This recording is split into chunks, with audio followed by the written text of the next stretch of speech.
ये यूपी के फतेहपुर जिले के रहने वाले लेखपाल सुधीर की बहन है। सुधीर की 26 नवंबर को शादी होने वाली थी। हालांकि शादी के ठीक एक दिन पहले यानी 25 नवंबर को लेखपाल सुधीर ने अपनी जान दे दी। परिवार का आरोप है कि SIR यानी स्पेशल इंटेंसिव रिवीजन के दबाव की वजह से सुधीर ने ये कदम उठाया है। जिस घर में बारात की तैयारियां हो रही थी, सभी रिश्तेदार सुधीर के घर पहुंचे थे और पूरा घर खुशियों से सराबोर था। वहां सुधीर की मौत का मातम है। सभी रिश्तेदार अभी भी घर पर हैं, लेकिन वो खुशी की बजाय गम में डूबे हुए हैं। जिस दिन सुधीर की बारात जानी थी, उसी दिन उनकी अर्थी उठी तो सभी लोग बिलख उठे। महंगाई FIR मिल गई है सिर्फ कानूनों के खिलाफ, SDM के खिलाफ वो भी नहीं कह रहे हैं। उनके खिलाफ लिखना आसान नहीं है। बॉडी चार्ज इतने दिन रखे तो हाँ, तो जो आपने मांग की थी वो मांग पूरी नहीं हुई? नहीं। जी जी, जितना बोला था उतनी पूरी करने के लिए तैयार है। कानूनों के खिलाफ सिर्फ FIR लिखे है, मुआवजा लेकिन बहुत कम दे रहे हैं। मिनिमम से मिनिमम दे रहे हैं। 8 लाख बोल रहे हैं। 8 लाख में हम इस माँ का क्या कर पाएंगे? 8 लाख में बताइए। गौरतलब है कि सुधीर करीब 1.5 साल पहले लेखपाल के पद पर नियुक्त हुए थे। सुधीर की शादी 6 महीने पहले सीतापुर में तय हुई थी। मैं इस वक्त फतेहपुर के बिंदकी इलाके में मौजूद हूँ, जहां पर बीते रोज एक लेखपाल ने फांसी लगाकर आत्महत्या कर ली। परिवारीजनों का कहना है कि ये आत्महत्या कामकाज के दबाव के चलते की गई है। जो उच्चाधिकारी हैं वो लगातार काम का दबाव बना रहे थे और चूंकि सुधीर की आज शादी होनी थी, तो ऐसे में वो अवकाश मांग रहा था, जो अवकाश न दिए जाने के चलते अवसाद में परिवर्तित हो गया, जिसके चलते ये घटना घटी है। हालांकि परिवार का दावा और जो प्रशासन है वो जो है इसकी जांच कर रहा है, ताकि परिवार का जो दावा है उसकी पुष्टि की जा सके।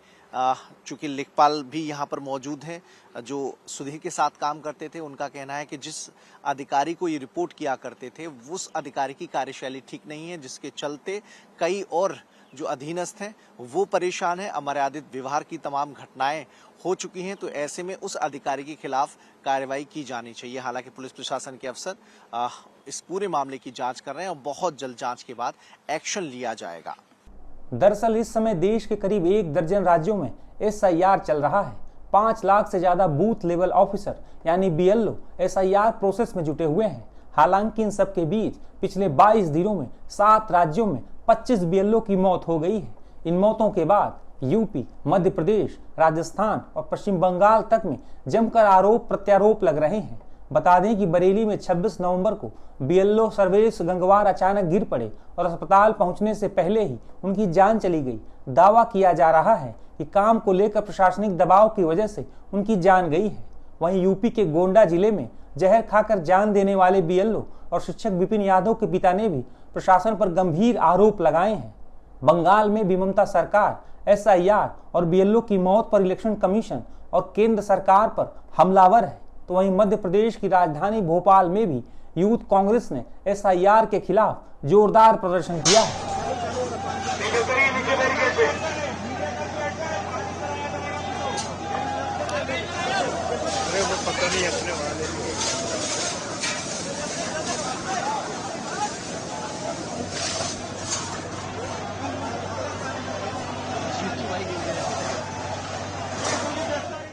बता दें कि SIR प्रक्रिया को पूरा करने में जुटे BLO कोई और नहीं बल्कि सरकारी स्कूल के टीचर, लेखपाल और अन्य कई विभागों के कर्मचारी ही होते हैं।